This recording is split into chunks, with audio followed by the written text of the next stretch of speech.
Hello everyone, welcome to debit and credit. Previous lecture में हमने general entries complete किया था। अगर आपने वो नहीं देखा तो पहले आप वो देख लो। आज से हम करेंगे compound journal entries. Compound journal entries क्या होता है, पहले तो इसका डेफिनेशन देख लेते हैं। When a transaction affects more than two account at a time, one or more accounts being debited or one or more accounts being credited, such entry is called compound journal entries। तो क्या बोला है, मैंने बताया था आपको कोई भी ट्रांजेक्शन में हमेशा दो साइड इफेक्ट होता है, right, according to dual aspect concept. But कभी कभी क्या होता है, कुछ ट्रांजेक्शन से more than two accounts affect होता है। अब हमारे डे टू डे लाइफ से मैं एक एग्जांपल देता हूँ। जैसे कि मान लो आपको एक फ़ोन लेना है, तो आपने एक फ़ोन लिया फॉर ₹10,000 और आपने दुकानदार को ₹5,000 कैश का पेमेंट किया और आपने बोला कि बाकी का जो 5,000 है वो मैं आपको बाद में दूंगा। तो अब देखो यहाँ पे क्या क्या इफेक्ट हुआ है। एक तो फ़ोन जो कि आपका एसेट हो जाएगा वो इफेक्ट होगा। सेकंड, आपने कैश पेमेंट किया है तो वो एसेट भी आपका इफेक्ट होगा। और ₹5,000 जो आपने पे नहीं किया है, तो इसका मतलब ये क्या है, ये आपके लिए लायबिलिटी हो जाएगा, राइट। तो ऐसे बहुत सारे ट्रांजेक्शन्स होते हैं जहाँ पे दो से ज़्यादा अकाउंट अफेक्ट हो जाता है, ठीक है। तो उस केस में हमें क्या करना है अभी हम देखेंगे। ये देखो, फर्स्ट ट्रांजेक्शन पढ़ो। Purchase goods from Ramesh 9,000 and paid 2,000 in cash. तो इसका मतलब क्या है, रमेश से हमने ₹9,000 का सामान लिया और ₹2,000 उसको कैश दे दिया। तो इसका मतलब क्या है, बाकी का 7,000 लायबिलिटी, राइट, क्योंकि रमेश हमारा क्रेडिटर है। अब देखो, अगर आपको ऐसे समझने में थोड़ा प्रॉब्लम आ रहा है तो एक काम करो, कंपाउंड जर्नल एंट्रीज के ट्रांजेक्शन को आप दो हिस्सों में बांट सकते हैं। जैसे कि परचेज गुड्स फ्रॉम रमेश ₹9,000, इसको एक पार्ट कर लो और दूसरा कर लो एंड पेड 2,000 इन कैश। तो अब देखो, पहला पार्ट का एंट्री क्या आएगा, परचेज गुड्स फ्रॉम रमेश, इसका मतलब क्रेडिट परचेज है। तो एक तो आएगा परचेज अकाउंट डेबिट, ठीक है, टू रमेश, राइट, ₹9,000, ₹9,000। अब आपने क्या किया है, सेकंड पार्ट में रमेश जो आपका क्रेडिटर था, आपने उसको ₹2,000 का कैश दे दिया। तो रमेश जो आपका लायबिलिटी था वो कम जाएगा या बढ़ जाएगा, ऑब्वियसली कम जाएगा। और लायबिलिटी कमने पे क्या होता है, डेबिट होता है, आप फॉर्मूला में देख सकते हैं। तो इसका मतलब सेकंड पार्ट का जर्नल एंट्री होगा Ramesh account debit to cash account, क्योंकि आपने कैश में पेमेंट किया। और यहाँ पे क्या हो जाएगा, ये आपका 2,000 होगा और ये भी आपका 2,000 होगा, ठीक है। तो अभी देखो, एक ही ट्रांजेक्शन से हमने दो जर्नल एंट्री पास किया, राइट। देखो, कंपाउंड एंट्री हमें कब पास करना होता है, जब कोई भी दो ट्रांजेक्शन या तीन या चार, अगर उन सब में कोई पर्टिकुलर एक अकाउंट कॉमन होता है तो हम उसे कंपाउंड एंट्री करके लिख सकते हैं। जैसे कि यहाँ पे देखो, ये दोनों में रमेश अकाउंट यहाँ पे भी कॉमन है और रमेश अकाउंट यहाँ पे भी कॉमन है, राइट। यहाँ पे 9,000 का ड्यू दिखाया, लायबिलिटी दिखाया, और हमने यहाँ पे दिखाया कि ₹2,000 का लायबिलिटी मेरा कम गया। तो इस केस में हम कंपाउंड एंट्री कर सकते हैं। कैसे कर सकते हैं, ये देखो, पहले तो आपको परचेज अकाउंट को डेबिट करना है, ये तो ₹9,000 ही आएगा। फिर कैश अकाउंट आपने ₹2,000 दिया, राइट, और बाकी का बचा रमेश का ₹9,000 का लायबिलिटी, तो वो आप क्रेडिट साइड पे रिकॉर्ड करोगे। परचेज अकाउंट डेबिट क्यों हुआ, expense increase. Cash account credit क्यों हुआ, क्योंकि आपने कैश में पेमेंट किया, एसेट डिक्रीज। और रमेश क्रेडिट क्यों हुआ, क्योंकि अभी भी हमारा ₹7,000 का लायबिलिटी बाकी है जो हम रमेश को इन फ्यूचर देंगे, ठीक है। आया समझ में। चलो नेक्स्ट ट्रांजेक्शन देखते हैं। Sold goods to Haren ₹12,000 and received 3,000 from him in cash. अब देखो, यहाँ पे हमने सेल किया है, किसको, हरेन को। तो हरेन क्या होगा हमारे लिए, डेटर होगा, राइट। और डेटर इंक्रीज होने पे डेबिट होता है। तो अगेन इसको पहले तो आप दो पार्ट में बांट लो। एक तो sold goods to Haren 12,000 and receive 3,000 from him in cash. तो पहले पार्ट का जर्नल एंट्री क्या होना चाहिए, Haren account debit to, sales account, right. ये आपका 12,000 और 3,000 फ्रॉम हिम इन कैश। तो पहले पार्ट का जर्नल एंट्री क्या होना चाहिए, Haren account debit to sales account, right. ये आपका 12,000 और 3,000 फ्रॉम हिम इन कैश। तो पहले मैं यहाँ पे के लिख रहा हूँ शॉर्ट फॉर्म, आप एग्ज़ाम में मत लिखना। और सेकेंड पार्ट का क्या होगा, अब हरेन आपका एसेट था, मतलब डेटर था, जिससे आप 12,000 रुपीज़ पाते थे। अभी उसने आपको 3,000 रुपीज़ दे दिया, तो आपका डेटर इंक्रीज होगा या डिक्रीज होगा? ऑब्वियसली डिक्रीज हो जाएगा, राइट। और सेकेंड क्या आएगा, कैश अकाउंट डेबिट आएगा, कितना, 3,000 रुपीज़, राइट। और नीचे क्या आएगा, हरेन, क्यों, क्योंकि आपका डेटर डिक्रीज हो गया, right. Same amount 3K 3K। अब देखो, क्या ये दोनों ट्रांजेक्शन को, ये दोनों जर्नल एंट्री को हम एक साथ कंपाउंड करके लिख सकते हैं? हाँ, क्यों, क्योंकि एक अकाउंट जो है दोनों में कॉमन है, हरेन अकाउंट। हरेन अकाउंट यहाँ पे 12K और यहाँ पे 3K, तो एक्चुअल हरेन अकाउंट कितना बचा, 9K, राइट। इसका मतलब आपका डेटर 9,000 रुपीज़ का अभी भी बचा हुआ है। ये देखो, कैश आपको कितना मिला हरेन से, 3,000 रुपीज़। हरेन से अभी भी आप 9,000 रुपीज़ पाओगे, मतलब ये आपका एसेट रहा। और सेल्स अपने पूरा 12,000 रुपीज़ का ही किया है, ठीक है। चलो नेक्स्ट ट्रांजेक्शन देखते हैं। Paid salary ₹3,000, wages 600 and rent ₹1,000 in cash. अब ये तीनों मिला के तीनों ही एक्सपेंडिचर है, राइट।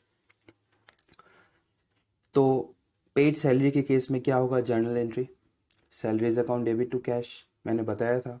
सेकंड के केस में क्या होगा, wages account debit to cash account. और थर्ड केस में क्या होगा, rent account debit to cash account, ठीक है। अब देखो, तीनों अकाउंट का क्रेडिट साइड जो है वो कॉमन है, तीनों में कैश अकाउंट और कैश अकाउंट कॉमन है।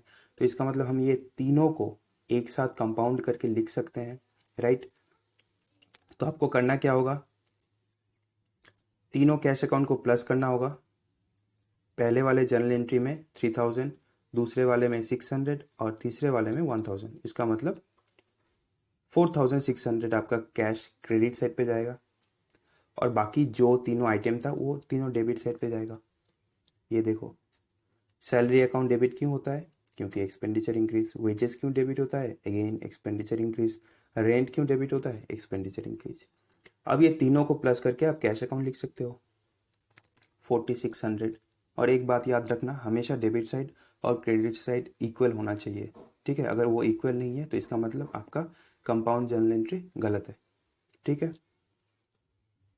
चलो नेक्स्ट देखो, January 31st, Madan who owed us ₹5,000 has been declared insolvent। insolvent का मतलब वन हु कैनॉट पे हिज डेट्स, मतलब जो अपना उधारी नहीं चुका सकता, अब उसे हम लोग इंसॉल्वेंट बोलते हैं।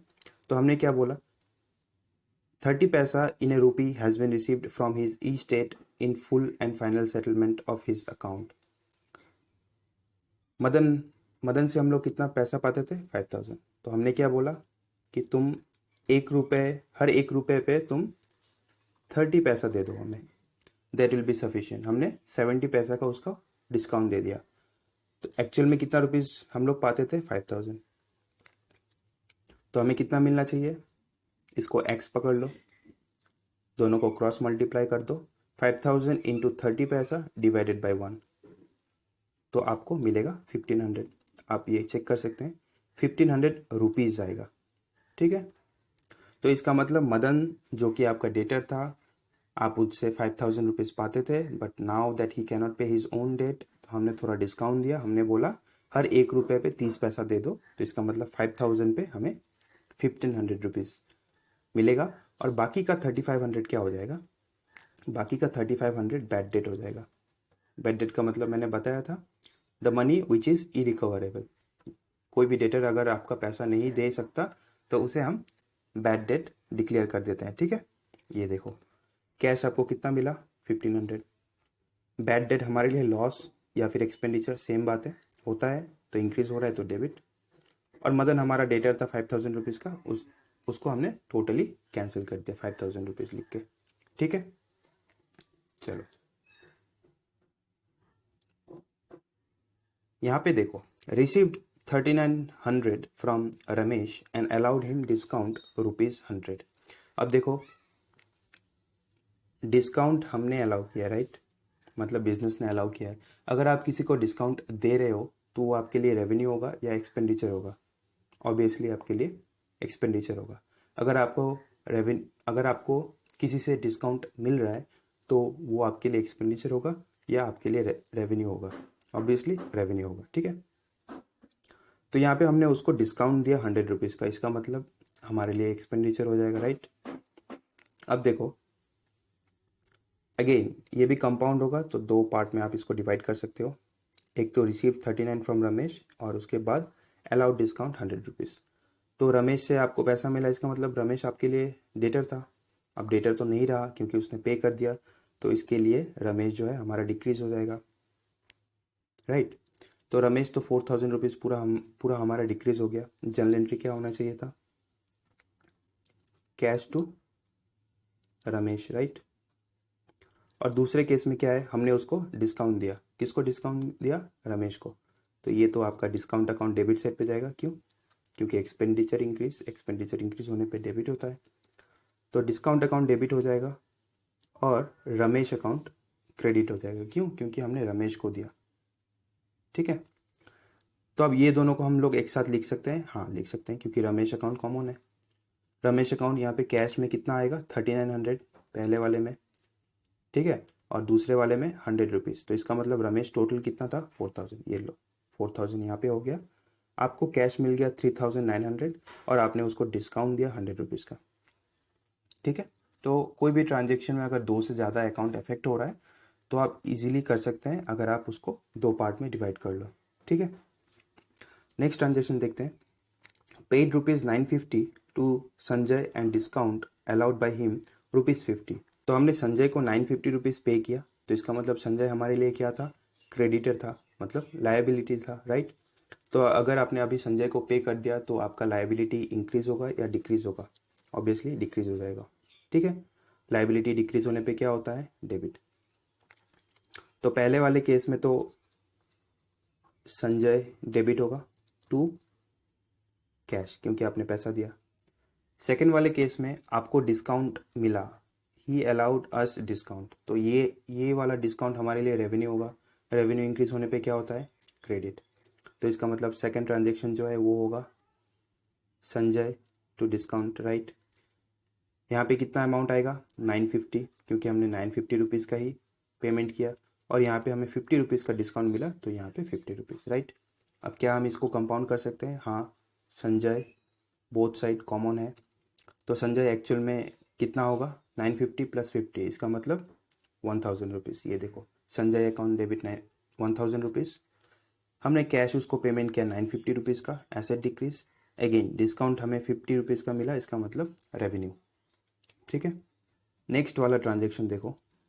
Purchase goods from Jadav 5000 and paid him ₹3000 by cheque and 1960 in cash and discount allowed by him ₹40। तो एक तो आपने उससे 5000 रुपीज़ का सामान लिया, तो पहले तो हमें देखना पड़ेगा कि ये क्रेडिट परचेज था या फुल्ली कैश परचेज। तो 5000 रुपीज़ का आपने सामान लिया, 3000 रुपीज़ का आपने एक तो चेक दे दिया और 1960 रुपीज़ कैश दिया, जिसके ऊपर उसको 40 रुपीज़ का डिस्काउंट मिला। तो एक्चुअल में आपने पेमेंट कितना करना चाहा था? 2000 रुपीज़। तो इसका मतलब जितने जितने रुपए का हमने सामान लिया था उतना रुपीज़ हमने पे कर दिया, इसका मतलब फुल्ली कैश परचेज है, ठीक है। तो अगेन इसको एक तो 2 या 3 पार्ट्स में आप इसको डिवाइड कर लो। परचेज गुड्स फ्रॉम जादव ₹5000 और हमने उसको 3000 रुपीज़ का चेक दिया और इतने रुपीज़ का कैश, ठीक है। तो पहला क्या आएगा? Purchase account